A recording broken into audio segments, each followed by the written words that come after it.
Welcome back to the Mahoney Academy, where we're once again going to dive into habits. And in this chapter, we're going to talk about what I love most, winning. That's right, winning. So in chapter 8, we're going to ask ourselves, how else can I win? We talked about going for the small wins. Now we're going to talk about other techniques you can use to amplify your winning. Yeah, I want to create small habits, but what other tips and tricks can I use to win?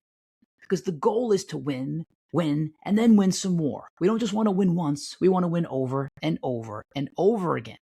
And winning is not easy, but these tips and tricks are going to help you do just that. So let's start planning out. Let's start planning out how we're going to do this. And as you're thinking about what you're going to do and how you're going to win, let's go back to these cues, because two of them are hypercritical and they're also in your control. You may not be able to control your emotional state. You may not be able to control who you're around. You can, but it might not be as easy. But you can control location and time. Those are two things that are controllable. And what we found is that if you're trying to implement a habit, it really helps if you do it in the same time at the same place. In the same time at the same place. So let's just imagine you want to write a book. Well, you should designate a time and a place to write that book. Maybe it's 5 a.m. in your study every single day. Boom, you're starting to write that book at the same time in the same place. It's really bad if you're planning to write the book at a time and a place where you like to do something else. So imagine you take your laptop out and you go to write that book on the same couch where you watch Netflix. Your brain's going to be confused. It doesn't know it's not Netflix time. It thinks it's Netflix time. It doesn't think it's book writing time. So pick a consistent time and place to implement that habit. It'll really help. It'll really help eliminate churn or confusion from your mind. It's going to be one of those small dominoes that knocks over all the other big dominoes. The other part of this to help you win is once again to figure out how do I eliminate the fear of the unknown. For the golden rule of habits, we talked about how do we keep as many things the same as possible and just change one thing? How do we do that? And really, we don't talk about this, but there's people that talk about gateway drugs. Gateway drugs are the start to addiction. Well, sometimes there are gateway habits that are the start to other things. And normally those things may begin with familiarity. So here's a weird example. But sometimes you may be able to join two things together that make a great idea or make a new habit. So what does that mean? Well, somebody out there used to like peanut butter, and that same person out there used to like jelly. And what they said was, let's put them together and make a peanut butter and jelly sandwich. And this wasn't scary to people because they knew what peanut butter was and they knew what jelly was. They were familiar with both of those things. So they were a lot more willing to experiment with a peanut butter and jelly sandwich because they had known peanut butter and they had known jelly. Well, how does that get into habit development? How does any of this matter? Well, I'll give you another weird example. There was a song called Hey Ya that had come out. And when they were trying to make it famous on the radio, what did they do? They would sandwich it in between two other songs that people knew and loved. So they play a song that people knew. They'd play Hey Ya. They play another song that people knew. And now it became familiar. Yeah, there's a play on peanut butter and jelly sandwich there, by the way. Hopefully you picked it up. So sometimes you can ease familiarity by sandwiching your new habit in between other things that you know and you're familiar with. It's exactly the technique used by marketers to make that song Hey Ya famous. The song is still in my mind. Okay, so let's get a little deeper here. So let's imagine that I have this existing routine, that I check the weather at 5 a.m. in my kitchen. By the way, I've put in green the time and location, right? The time and location, two things that I can control. That's my existing routine. Well, let's just say that I want to implement a new routine where I want to drink 48 ounces of water every morning. Well, guess what I should do? I should sandwich it in between my existing routines so that it's a lot less scary. So I'm going to go check the weather outside my existing routine. I'm going to drink my 48 ounces of water, and I'm going to sandwich that with the time that I already do it at 5 a.m. and the same location. Notice I didn't change anything other than add in drinking that 48 ounces of water into a situation that I was already familiar with. So this is a very easy way to win. It eliminates that fear of the unknown. I'm already doing this. How do I make it easier? Just like with Hey Ya, they sandwiched it in between two other songs that people knew. Another way to win is to visualize success. What is this going to look like when I'm done? If I don't eat bad, I'm going to have a six-pack. What is that six-pack going to look like? What's it going to feel like to be a musician playing on a stage? What's it going to feel like to have my own private jet? Think about what that success is going to look like. That will absolutely help with your why power. It's going to make putting that cookie down a lot easier when you think about, I'm going to get a reward. I'm going to get that six-pack. It's going to happen. Another way to help with success is to reflect. Reflect. Why is this so important? Well, there's 15 laws of personal growth. I'm not going to go through all of them right now, but one of those laws is the law of reflection. And reflection is important because you pause. You pause and it allows your growth to catch up with you. So you should reflect on how things went in terms of your habit development. Because experience is not the best teacher. There's a great quote from Howard G. Hendricks that says, experience is not the best teacher, evaluated experience is. If experience is the best teacher, well, you wouldn't even need this habit course right now, right? You'd have all the best, you had experienced things, you knew smoking was bad, you knew drinking was bad, you know eating cookies was bad, you experienced it. No, evaluated experience is the best teacher. So what you should do at the end of every night is reflect on what went right, what went wrong, what did you learn, and how can you make it better? And do this with respect to the habits that you're trying to develop. Why didn't I drink that 48 ounces of water? What went wrong? What did I learn? I didn't have a cup ready and clean. Okay, what can I do better? Make sure I have a clean cup sitting right by the sink, ready to go to eliminate excuses. This is huge. Also, a tip within this tip is that if you know you have to reflect on it, it's going to force you. It's going to force you to do the right things because you're going to say, you know what, tonight I'm going to think about this and I want to eliminate what went wrong right now. I got to be accountable to me. The other part of this, though, that's critical is that you need to be kind to yourself. Too many people, they break their habit and they hate themselves. They'll fall off the edge because they broke their habit. Be kind to yourself. Give yourself some leeway. A good guardrail is to just not let it happen 2 times in a row. Okay, I wasn't supposed to drink a gallon of vodka today, but I did. All right, don't do it again tomorrow. If you're not kind to yourself, you're going to say, you know what? I'm a loser. I drank a gallon of vodka. I'll just drink another gallon of vodka tomorrow. And by the way, I'm going to eat donuts because I stink and I'm the worst. No, be kind to yourself. You can have one bad day. You can have one bad moment, but don't have 2 in a row. Don't have 2 in a row. In fact, I'm thinking about something that Deion Sanders once said. He said, I don't have bad days. I'll have a bad moment, but I will course correct so fast that I'll never allow myself to have a bad day. It's pretty brilliant.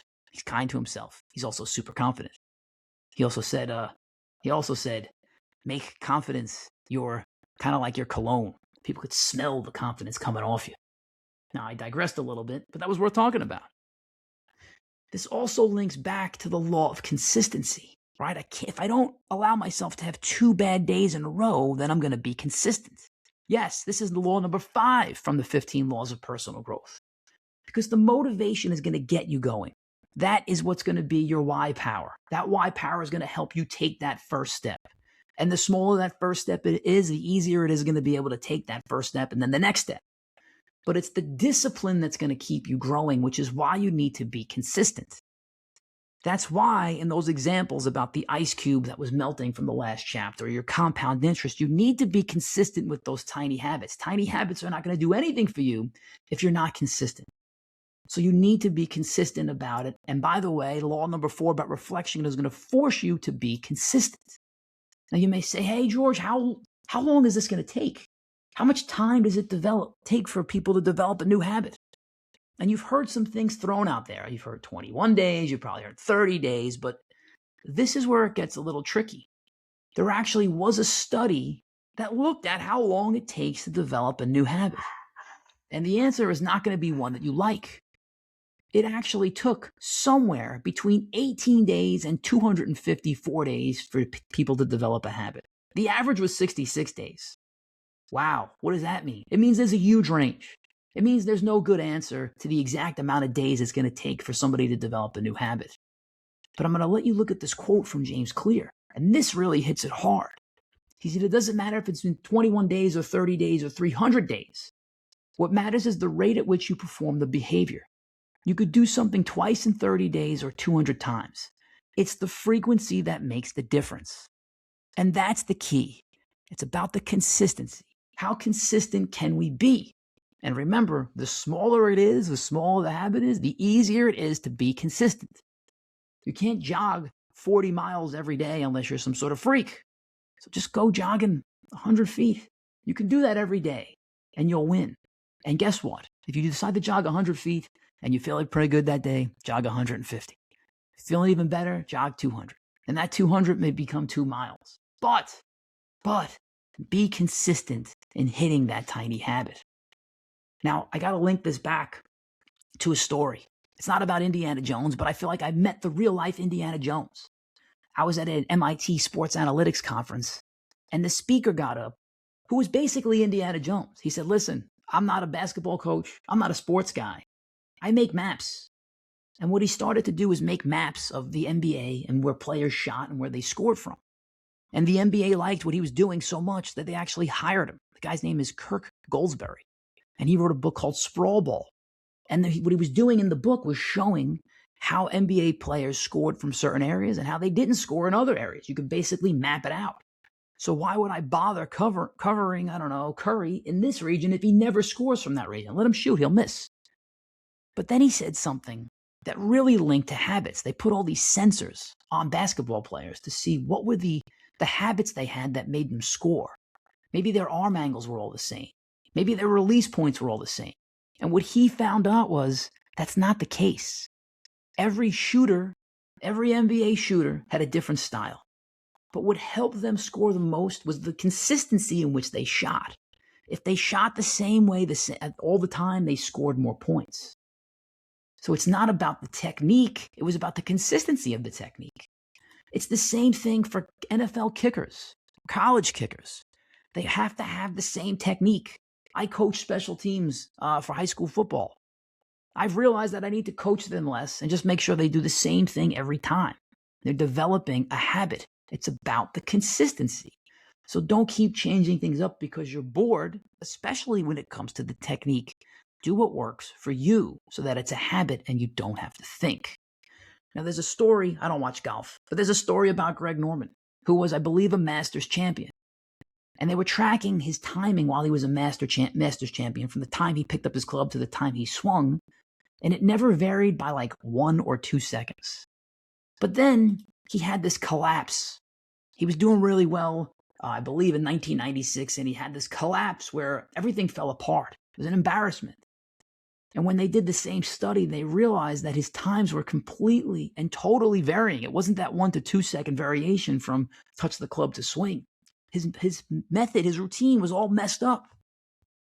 So they looked at this a little deeper and they said, man, this is why people choke. When athletes choke, it's because they're thinking too much. Too many things are in their head. And they get out of the routines and habits that got them there in the first place. So think about this. So if you're a high-performing athlete, a high-performing person in an organization, in the corporate world, it's all the same. If you're a mechanic, a technician, you're using a wrench, stick to your habits, stick to your routine. It's going to help you, especially if it's a great habit or routine that you've developed. Another way to win is to make yourself accountable to somebody else. It's not just about you. What's a way to do this? One way is to make it public. Go right out and say it. Listen, I'm going to have a 6-pack in 6 months. Just say it to somebody. Say it to all your friends. Make it accountable. Make yourself accountable to them.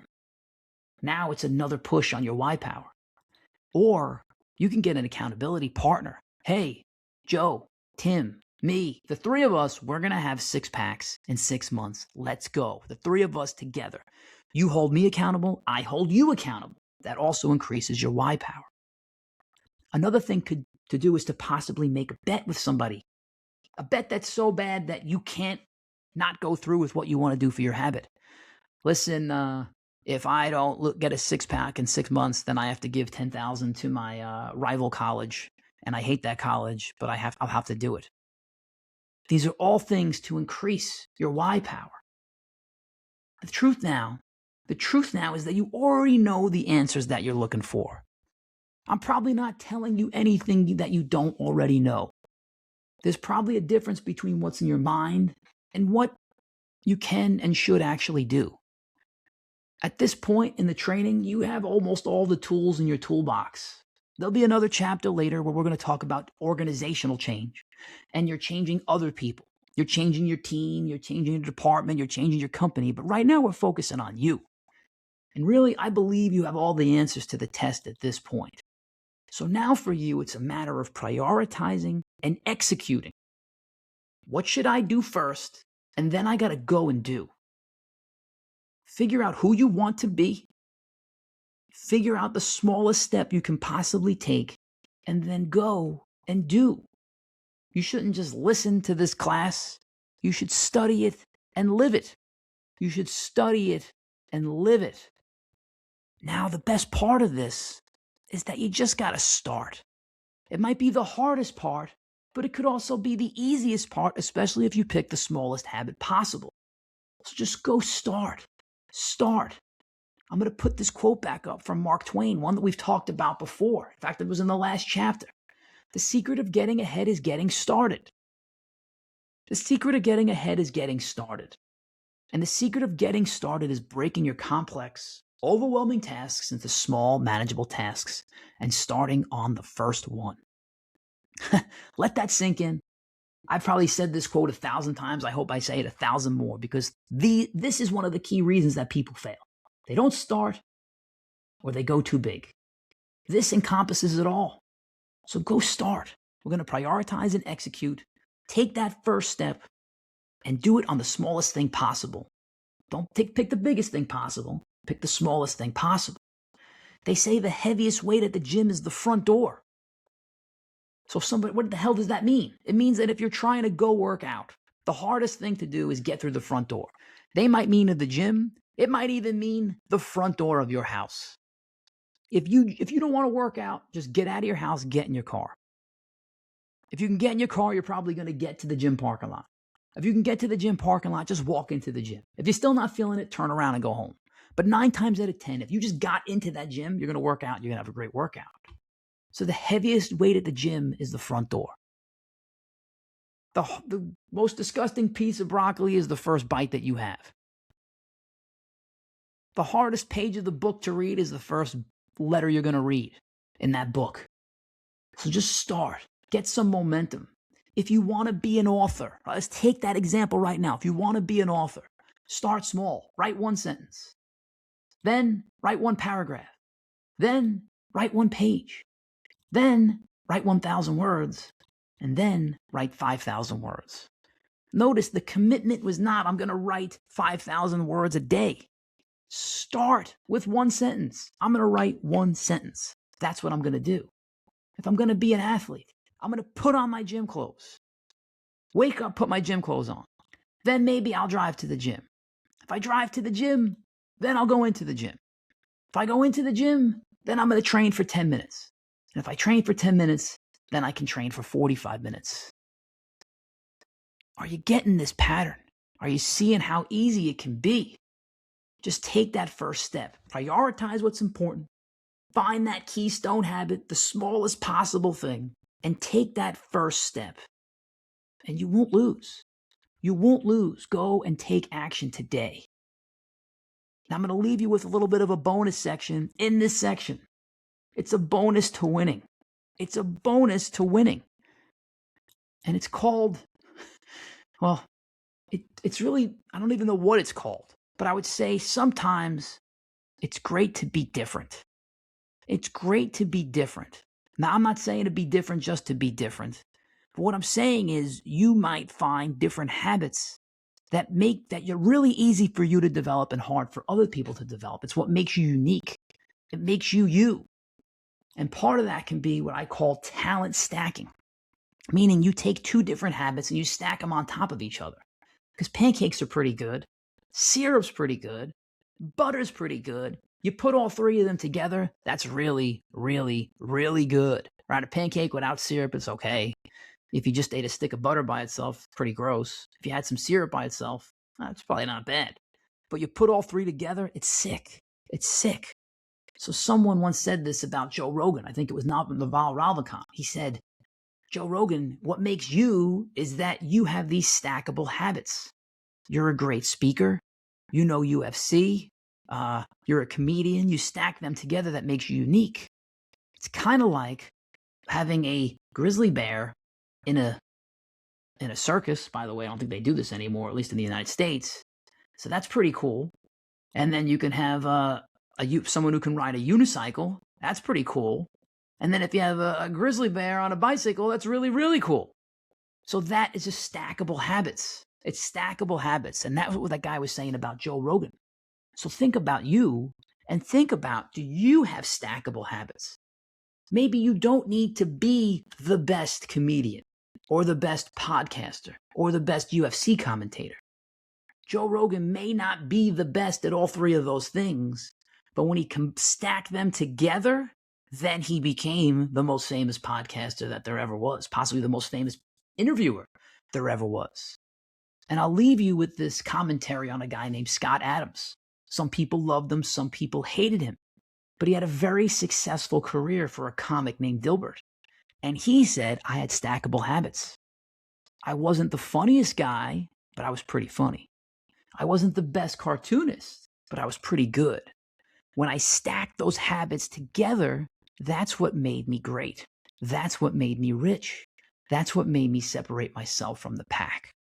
So, all right, people, you've got through all the chapters now. All the chapters on you. You got the plan. Go prioritize. Go execute. Use these ways to win. See if you can find some stackable habits to put together. And then, once you've fixed you, we're going to go into the next chapter and see how can you leverage these same techniques to change an entire team, an organization, and change their culture and change the world. But it starts with you. So don't jump to that chapter yet. Make sure you fixed you. Once you fix you, once you've led yourself, then we're going to talk about how do we change the world.